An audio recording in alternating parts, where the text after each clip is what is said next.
Hello बच्चों, TS institute में आप सभी का स्वागत है। चलिए देखिए, आप लोग के लिए लाए हैं क्वेश्चन। आपका देखिए, हास्य रस किसे कहते हैं। हम लोग जानते हैं हास्य रस। देखिए, ये आपके हिंदी के प्रश्न आपका है और ये आपका 2016, 17, 18, 19, 20, 21, 22, 23, 24 और 25 और ये 26 में क्या करने वाला है, पूछने वाला है। ये आपके लिए बहुत वेरी वेरी क्या है, इम्पोर्टेंट है। ठीक है, क्या है, वेरी वेरी इंपॉर्टेंट। चलिए इसको देखते हैं, पढ़ते हैं, जानते हैं कि हास रस किसे कहते हैं। तो हास रस का अस्थाई भाव होता है हास। क्या होता है, हास रस का जो अस्थाई भाव होता है वो हास होता है। किसी व्यक्ति के किसी व्यक्ति के विकृत रूप किसी व्यक्ति के विकृत रूप, आकार, वेशभूषा आदि को देखकर हृदय में जो विनोद भाव क्या होता है, उत्पन्न होता है, उसे हम क्या कहते हैं, हास्य रस कहते हैं। ठीक है बच्चों, तो इतना आप लोग को समझ में आ रहा है। चलिए आगे देखते हैं। यही हास्य नामक अस्थाई भाव जब हास्य नामक अस्थाई भाव जब विभाव, अनुभाव तथा और संचारी भाव से क्या होता है, पुष्ट होता है। ठीक है, क्या होता है, पुष्ट होता है, तब हास्य रस की क्या होती है, उत्पत्ति होती है या निष्पत्ति होती है।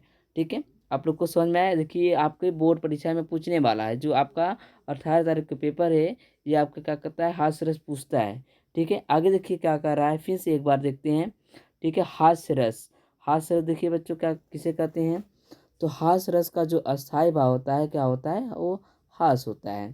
ठीक है, इतना बता देंगे पहला पॉइंट। दूसरा पॉइंट में आपका बताएंगे, किसी व्यक्ति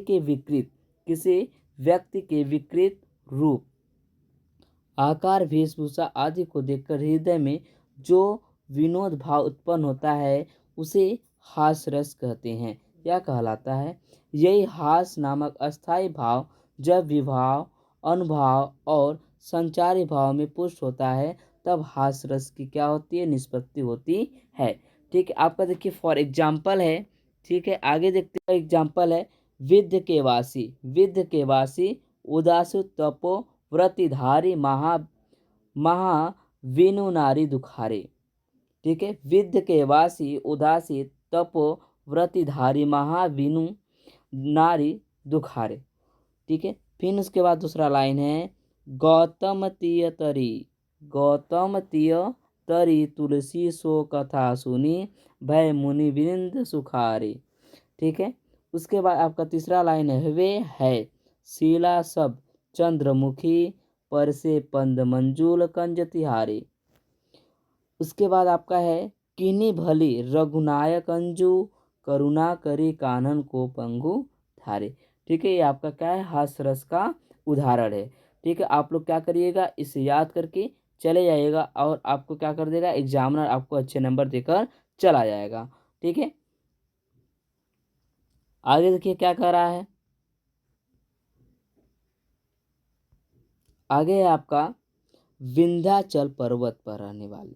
क्या कह रहा है, इसका जो अर्थ है, विंध्या पर्वत पर रहने वाले तपस्वी मुनियों की इस सोच पर हंसी आती है।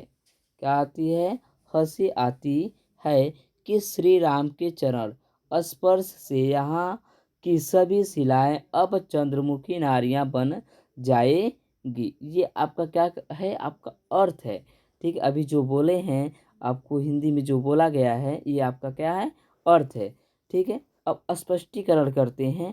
ठीक है, देखते हैं आगे क्या कह रहा है। आपका स्पष्टीकरण कर रहा है कि अस्थाई भाव, जो अस्थाई भाव का जो है हास, जो कहे हैं, इसका क्या होता है, अस्थाई भाव हंसी होता है। विवाह मीन्स आलम्बन, विद्ध के वासी तपस्वी के लिए कहा जा रहा है।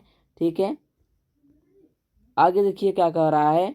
देखिए आपका आगे है, आश्रय मीन्स पाठक होता है, उद्दीपक, अहिल्या की कथा सुनना, राम के आगमन पर प्रसन्न होना स्तुति है। ठीक है, उसके बाद अनुभाव का मतलब होता है हंसना। संचारी भाव का होता है स्मृति, चंपलता, उत्सुकता आदि। ठीक है, आगे देखिए आपका है, करुण रस। करुण रस किसे कहती, चलिए देखिए किसे करोड़ रस किसे कहते हैं। तो 2016, 17, 18, 19, 20, 21, 22, 23, 24 में क्या क्या है पूछा है। तो ये 26 में क्या करेगा, ये आपको पूछेगा। ठीक है, तो आप एक ही करो, या तो एक ही करिएगा रस, या तो करुण रस या तो हास्य रस। ठीक है, परिभाषा देखिए, करुण रस का अस्थायी भाव क्या होता है, शोक होता है। करुण रस का अस्थायी भाव शोक होता है। शोक नामक अस्थायी भाव जब विवाह, अनुभाव और संचारी भाव से सहयोग करता है तब करुण रस की निष्पत्ति होती है। आप करुण रस कहते हैं। ठीक है, देखिए आपका एग्जाम्पल है, क्या है, मणि खोए भुजंग सी जननी, मणि खोए भुजंग सी जननी, फन सा पटक रही सी शीत, फन सा पटक रही थी शीश, अधि आज बनकर मुझको किया न्याय तुमने जगदीश। ठीक है, आगे देखिए क्या है, श्रवण कुमार की मृत्यु। श्रवण कुमार की मृत्यु पर उनकी माता के विलाप का यह उदाहरण करुण रस का उत्कृष्ट करता है। ठीक है, आगे देखिए क्या कह रहा है, देखिए आपका कह रहा है कि स्पष्टीकरण कर रहा है कि अस्थाई भाव जो होता है इसका क्या होता है, शोक होता है, और विभाव जो होता है आलंबन, मतलब श्रवण कुमार की बात हो रही है। और आश्रय में इसका होता है पाठक होता है। उद्दीपन में इसका होता है दशरथ की उपस्थिति, दशरथ की क्या है, उपस्थिति। तो आप लोग हास्य रस और करुण रस को याद कर लीजिएगा, इसमें से आप एक ही करिएगा।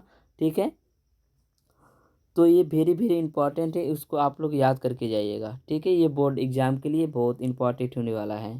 ठीक है, आप लोग इसको वीडियो को स्किप ना करिए, पूरा देख कर जाइएगा। ठीक है, चलिए आज के लिए इतना ही। बेस्ट आप लोग, टेक केयर।